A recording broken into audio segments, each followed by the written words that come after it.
प्रभु यीशु मसीह के मधुर और मीठे नाम में आज दिनांक 18 सितंबर दिन रविवार को हम आप सब अपन के श्रोताओं का हार्दिक स्वागत करते हैं। आज के वचन के लिए पद लिया गया है दूसरा राजा की पुस्तक उसका 6 अध्याय 17 पद। तब एलिशा ने यह प्रार्थना की कि हे यहोवा इसकी आंखें खोल दे कि यह देख सके। तब यहोवा ने सेवक की आंखें खोल दी और जब वह देख सका तब क्या देखा कि एलिशा के चारों ओर एक पहाड़ अग्नि में घोड़ों और रथों से भरा हुआ है। क्या आपको मालूम है कि प्रभु के तरीके कितने अद्भुत और चमत्कारी हैं?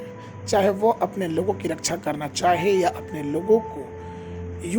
लोगों की तरफ से युद्ध करना चाहे। जब हम उपयुक्त पदों को देखते हैं तो हम ये देखते हैं कि परमेश्वर ने एलिशा की रक्षा करने के लिए अग्नि में घोड़ों को भेज दिया।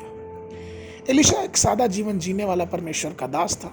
सीरिया का राजा उससे ईर्ष्या करने लगा और दूसरा राजा की पुस्तक 6 के 14 पढ़ते हैं कि इसलिए उसने घोड़े और रथों से भरी हुई एक बड़ी सेना उसे भेज दिया और वो रातों रात आकर उस शहर को घेर लिया जिसमें एलिशा था।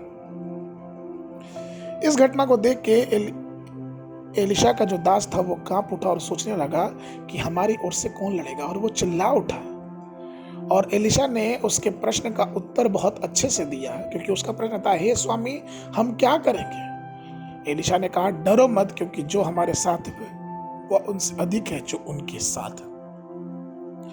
हाँ प्रियो, एलिशा की आत्मिक आंखें थी और उस आत्मिक आंखी ने उन अग्निमय घोड़ों को उन रथों से पहले देख लिया जो परमेश्वर ने सहायता के लिए भेजे थे।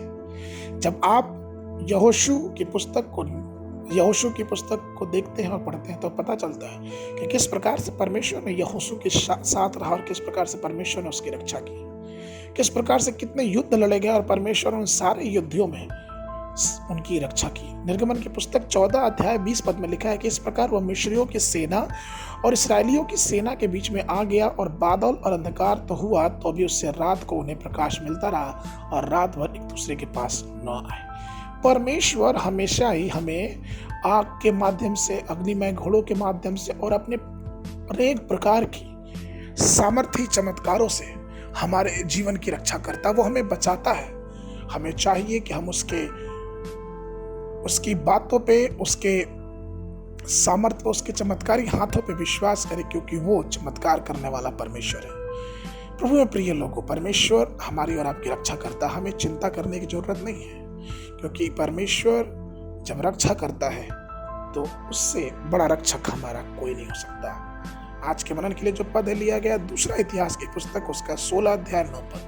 देख यहोवा की दृष्टि सारी पृथ्वी पर इसलिए फिरती रहती है कि जिनका मन उसकी ओर निष्कपट रहता, उसकी सहायता में वो अपना सामर्थ्य दिखाए। तूने यह काम मूर्खता से किया, इसलिए अब से तू लड़ाइयों में फंसा रहेगा।